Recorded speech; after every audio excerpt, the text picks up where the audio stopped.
This is a story about dreams and nightmares and when the two meet. Pauline Hampshire is a Kiwi expat living in a small village just out of Paris. She's been living in France for about 25 years. She bought an old 18th century store in desperate need of renovation and is hiring Kiwi tradesmen like Adrian Walker, who we'll meet very soon, instead of locals to do the job of fixing it up, of refurbishing it. But why is she doing that? Pauline joins us now on the phone to tell us why she can't deal with the locals. Pauline, good morning to you. Great to have you along. Hello there. How are you? I'm very well, thank you. Now, you've had problems with French builders in the past, haven't you? Yes, I have. We renovated an apartment in about 2001 and we're still kind of dealing with some of those problems today. So you saw this other ramshackled, very old, I mean, it's knocking on for 300 years old, this new building.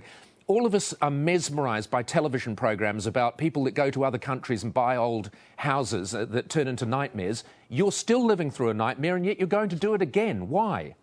Oh, I don't know. I've got a love for old stone. I've got something in my brain that when I see something, I can already see what it looks like when it's finished.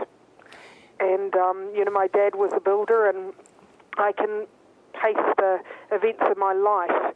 I can say, oh, well, when I was sick at 6, it was this site in Otamutai and this one in Tauranga. I just love it, I think. So right. I want to go back there again. It's in your blood. Tell me what's wrong with the French builders and tradespeople that you've had in the past.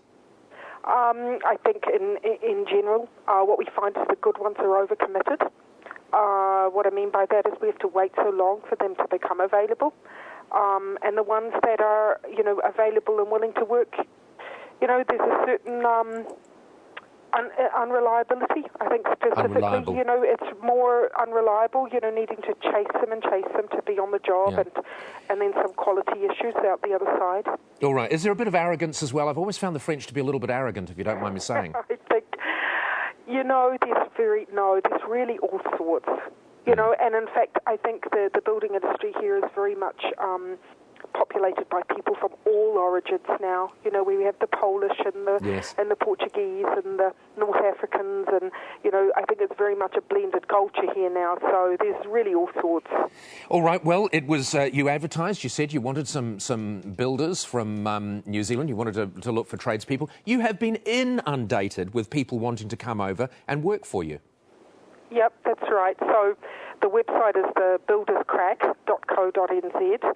And, they just got overwhelmed in the first instances. And then when they saw that, they thought it was such an exciting story. They ran a press release in sort of the early August, late July. How did you choose? How did you choose Adrian? Why did you choose him?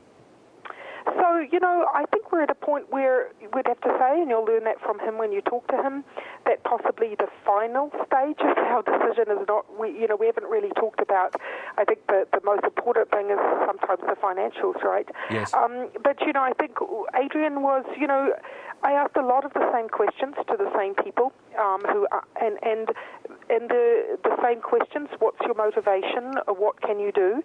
And the replies were many and varied. And, right.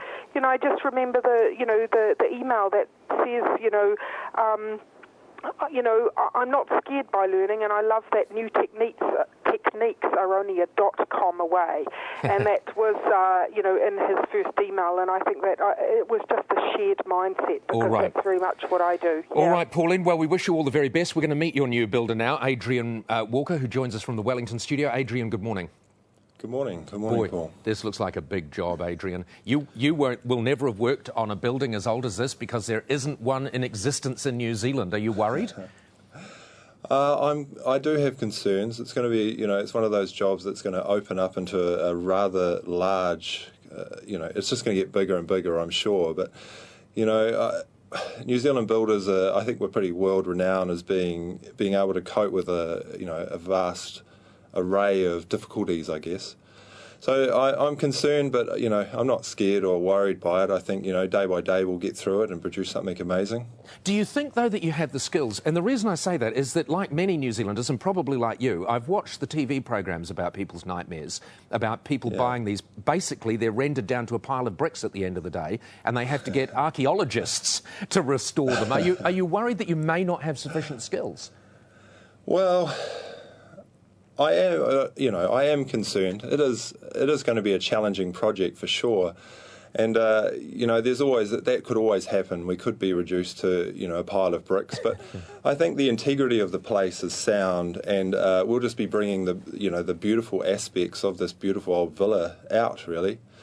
So does it look beautiful to you when you look at it? Do you think it looks beautiful? I think it looks amazing. Absolutely. I can see the potential in it. It's going to be a grand structure on completion. You see, I wonder if you've fallen into a trap, because you use the line, structurally it's sound. You don't know that, do you? Well, no, I don't. But, there's oak beams in it that are sort of 16 inches square, and one would assume that those are still intact. Yeah. But then again, it is a gamble. But it's one I'm willing to take. How long? I mean, this is going to be a change of life for you and for your family, isn't it? How long do you think you'll all be living there? Well, I think the initial plan is 3 months, but there has been talk of going over there beforehand and having a look. So, 3 months with maybe 2-3 tradesmen. I think it's a small structure. It's not big. It's 3 stories, but it's only sort of 5 metres by 2. So if you can imagine, 3 squares that big, it's not huge. No. So I think it's manageable. I fear you. Now, we have recorded this conversation, and we will come back to you again in a few months' time and play it back to you and see how it runs. Look, I wish you all the very best, Adrian, and we will stay in touch with this project. Thanks for joining us. Thank you very much. Fantastic. And 200 years old is not that old in France. Buildings much, much older in France. And New Zealand builders are so highly regarded internationally because they will give anything a shot. Yeah. Absolutely. But you must have seen those buildings where you look at something and you think, oh, what does it need? A coat of paint, actually, maybe a couple of bricks change? Obsessed with one of those renovation programs that they were running for a while just before the news came on. So I just catch the end of it, and then I had to start watching earlier and earlier and earlier. Oh, it was fantastic. Oh, was that guys in France? No. No, where were they? Slovenia or something like that, I think. Yes, I remember that. Slovakia. And they ended up wishing they had never been born. Brilliant. Huge project, though.